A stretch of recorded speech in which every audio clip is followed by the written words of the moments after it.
നമസ്കാരം. പ്രതാപ് സുട്ട് ടി വിയിലേക്ക് എല്ലാ കൂട്ടുകാർക്കും സ്വാഗതം. ഇന്ന് നമ്മൾ തയ്യാറാക്കാൻ പോണത് വെണ്ടയ്ക്ക് ഉണക്കച്ചെമ്മീനും കൂടിയിട്ടുള്ളൊരു മെഴുക്കുവരട്ടിയാണ്. അപ്പോൾ ഇതെങ്ങനെ തയ്യാറാക്കണമെന്ന് നമുക്കൊന്ന് കണ്ടു നോക്കാം. അതിനായിട്ട് ചൂടായ ചട്ടിയിലേക്ക് 1.5 ടേബിൾ സ്പൂൺ വെളിച്ചെണ്ണ ഒഴിച്ചു കൊടുക്കാം. 1/2 ടീസ്പൂൺ കടുക്, ഒരു ചെറിയ സവാള ചെറുതായി നീളത്തിലരിഞ്ഞത്, 2 വറ്റൽമുളക്, 3 പച്ചമുളക് ചെറുതായി വട്ടത്തിലരിഞ്ഞത്, ഇത്രയും ചേർന്നൊന്ന് വാട്ടിയെടുക്കാം. അപ്പോൾ ചെറുതായിട്ടൊന്ന് വാടി കിട്ടിയാൽ മതി. ഒരൽപ്പം കറിവേപ്പില. അപ്പോൾ അത് ഉള്ളിയൊക്കെ ഇതുപോലെ ചെറുതായി വാടി വരാൻ തുടങ്ങുമ്പോൾ അതിലേക്ക് 1/4 ടീസ്പൂൺ മഞ്ഞൾപ്പൊടി.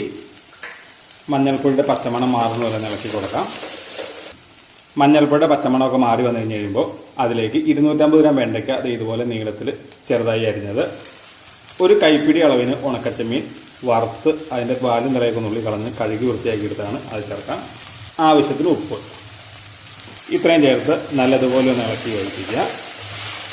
ഇതുപോലെ നന്നായി ഇളക്കി യോജിച്ചതിന് ശേഷം അടച്ചു വെച്ച് ചെറു തീയിൽ നല്ലതുപോലെ ഒന്ന് വേവിച്ചെടുക്കാം. ഇടയ്ക്കിതായി ഇതുപോലെ 1-2 വട്ടം ഒന്ന് ഇളക്കിയിട്ട് കൊടുക്കണം കേട്ടോ. കാരണം നമ്മൾ വെള്ളം ചേർക്കാതെയാണ് ഇത് വേവിക്കുന്നത്. ഈ വെണ്ടയ്ക്ക് അത് വെള്ളം ചേർത്ത് വേവിച്ചാൽ കുഴപ്പം വെച്ചിട്ടുണ്ടെങ്കിൽ ഞോളൊക്കെ ഇട്ട് കൂടും. വീണ്ടും ഇത് അടച്ചു വെച്ച് തന്നെ വേവിക്കാം.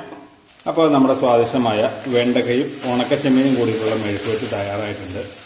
ഇതുണ്ടോ, നല്ല അടിപൊളി ടേസ്റ്റാണ് കേട്ടോ. അപ്പോൾ നമുക്കൊന്ന് ടേസ്റ്റ് ചെയ്ത് നോക്കാം.